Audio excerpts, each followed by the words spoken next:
Okay. So if you just say to me, like... Sure. Okay, so we are ready when you are. The issue of modern slavery is an issue that is really relevant to our country and more widely across the world at the moment.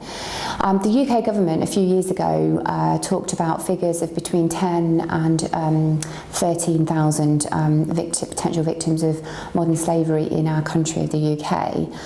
But more recently, the Global Slavery Index has estimated that as 10 times that. Modern slavery is a huge issue. It is often part of large organised crime networks and is up there with drug trafficking and weapons.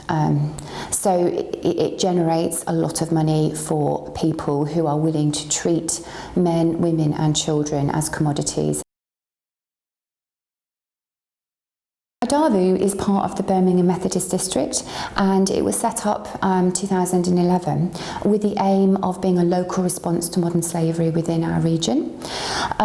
Originally it was about raising awareness and offering a telephone signposting service to organisations supporting survivors, and it was also one of the co-founders of setting up what is now known as the West Midlands Anti-Slavery Network.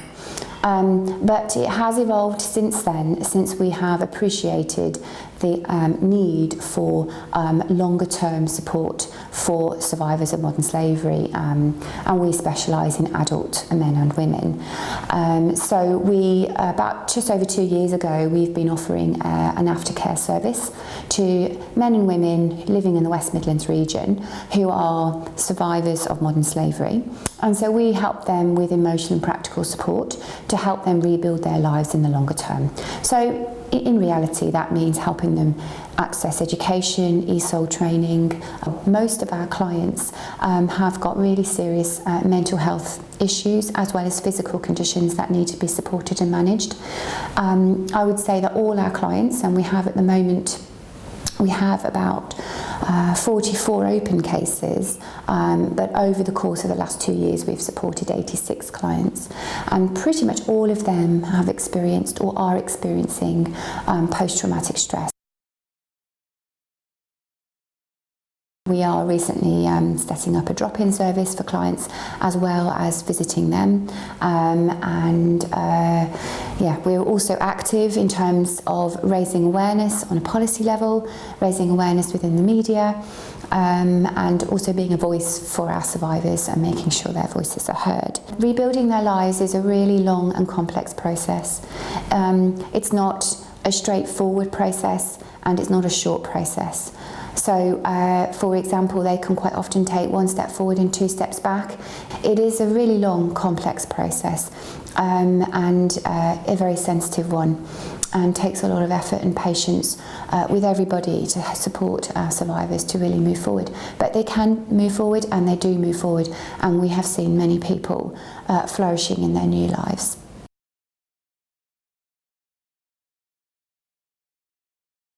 Modern slavery is not really about handcuffing people and chaining them into a room. There are invisible bonds of threats and coercion and fear. So, for example, they will end up in a country where they don't even know what country they're in because they're trafficked and against their will. They don't speak the language. Their documents and papers will quite often be taken from them. They will have no money. They will often be under threat of harm to their family members or to their friends. It involves also UK-born people as well as people being trafficked from abroad, particularly amongst children within the county lines type of exploitation, whereby children are forced, coerced into trafficking drugs between cities and rural places. Modern slavery can happen in all sectors of industry, all sectors of society. We have had cases of very, very wealthy families buying slaves, not paying them, mistreating them, abusing them, as well as organised crime networks enslaving very poor people from Eastern Europe to come over to the country to work on farms.